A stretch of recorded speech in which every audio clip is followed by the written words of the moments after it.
الحمدللہ وحدہ والصلاة والسلام علی من لا نبی بعدہ۔ سامعین السلام علیکم ورحمۃ اللہ وبرکاتہ۔ ناظرین، آج کل ہر شخص تنگ دستی کی وجہ سے پریشان ہے، غربت کی وجہ سے پریشان ہے، اخراجات زیادہ ہیں، آمدنی کم ہے۔ ظاہر ہے جب آمدنی کم ہوگی، اخراجات زیادہ ہوں گے تو قرض اٹھانا پڑے گا۔ پھر ہم قرضوں کے بوجھ تلے جب دبے ہوئے ہوتے ہیں تو ہم پریشان ہوتے ہیں کہ یہ قرض ہم کیسے اتاریں جو اٹھا چکے ہیں۔ آمدنی تو پہلے کم ہے، اخراجات زیادہ ہیں۔ ان خواتین و حضرات کے لیے ایک مسنون دعا پیش کروں گا جو قرضوں کے بوجھ تلے دبے ہوئے ہیں۔ اس دعا کے پڑھنے سے انشاءاللہ قرض پہاڑوں کے برابر ہوگا تو بھی اتر جائے گا، ریت کے ذرات سے زیادہ، درختوں کے پتوں سے زیادہ ہوگا تو بھی اتر جائے گا۔ اس لیے کہ یہ رسول اللہ صلی اللہ علیہ وسلم کے بتلائے ہوئے کلمات ہیں، محبوب کلمات ہیں، آپ کی زبان اقدس سے جو ادا ہوئے وہ کلمات پڑھوں گا۔ ان کلمات کو پڑھ کر اللہ تعالیٰ سے مانگیں گے جو اس کے محبوب نے بتائے ہیں تو اللہ بھی بہت خوش ہوگا۔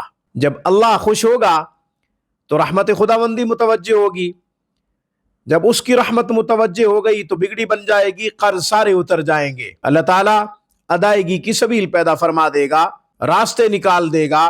دعا کے پڑھنے کے ساتھ ساتھ اسباب کے درجے میں پوری کوشش بھی جاری رکھیں۔ حدیث میں آتا ہے کہ جو شخص قرض اتارنے کی نیت رکھتا ہے، ارادہ رکھتا ہے اور کوشش بھی کرتا رہتا ہے تو اللہ تبارک و تعالیٰ اس کے ساتھ ایک فرشتے کو مقرر کر دیتے ہیں جو اس کی خوب مدد کرتا ہے، معاونت کرتا ہے، یہاں تک کہ اس کا سارا قرض اتر جاتا ہے۔ وہ عمل کون سا ہے، وہ دعا کون سی ہے، آگے چل کے بتاتا ہوں۔ ہمیشہ کی طرح درخواست کروں گا آپ خود بھی قرآن کریم پڑھیں، اپنے بچوں کو بھی صحیح حروف کے ساتھ قرآن سکھائیں۔ قرآن کریم کی ایک آیت مبارکہ کا پڑھنا 100 رکعت نفل پڑھنے سے زیادہ افضل ہے۔ علم کا ایک باب سیکھنا 1000 رکعت نفل پڑھنے سے زیادہ افضل ہے۔ اپنی دنیا سنواریں، آخرت سنواریں، اپنے بچوں کی دنیا اور آخرت سنواریں۔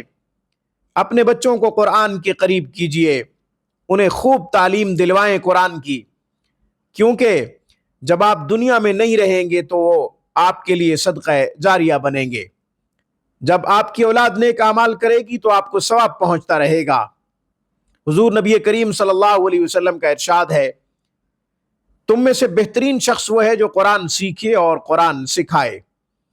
خود بھی بہترین بنے اور اپنے بچوں کو بھی افضل بنائیے۔ آن لائن کلاسز کے لیے، علاج معالجہ کے لیے آپ ہم سے رابطہ کر سکتے ہیں۔ ہماری بہترین اور معیاری سروس سے ہفتے کے 7 دن 24 گھنٹے فائدہ اٹھا سکتے ہیں۔ اب میں وہ مسنون دعا پیش کرتا ہوں۔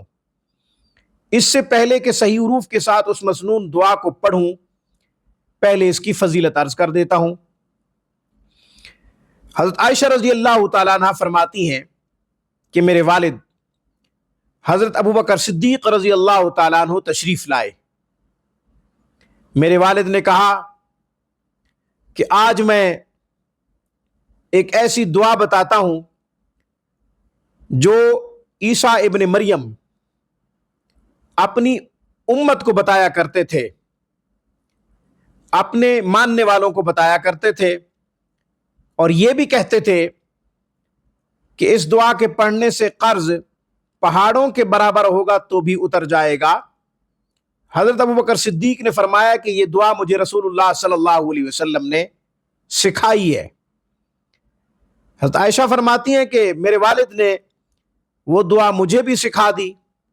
راویہ ام المومنین حضرت عائشہ صدیقہ رضی اللہ تعالی عنہا ہیں، انہوں نے یہ دعا اپنے والد سے نقل کی ہے، اور ان کے والد حضرت ابوبکر صدیق رضی اللہ تعالیٰ عنہ نے رسول اللہ صلی اللہ علیہ وسلم سے یہ دعا سیکھی ہے۔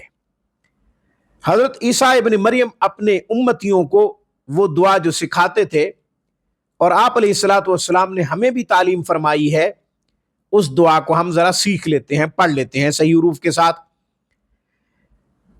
ہمیں چاہیے کہ اس دعا کو 7 دفعہ پڑھیں ہر نماز کے بعد۔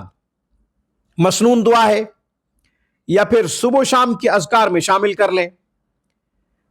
یہ یقین رکھیں کہ قرض جتنا زیادہ ہوگا تو بھی چند دنوں میں اتر جائے گا، دعا کے پڑھنے کے ساتھ ساتھ ہم محنت بھی جاری رکھیں گے، اسباب کے درجے میں کوشش بھی کرتے رہیں گے۔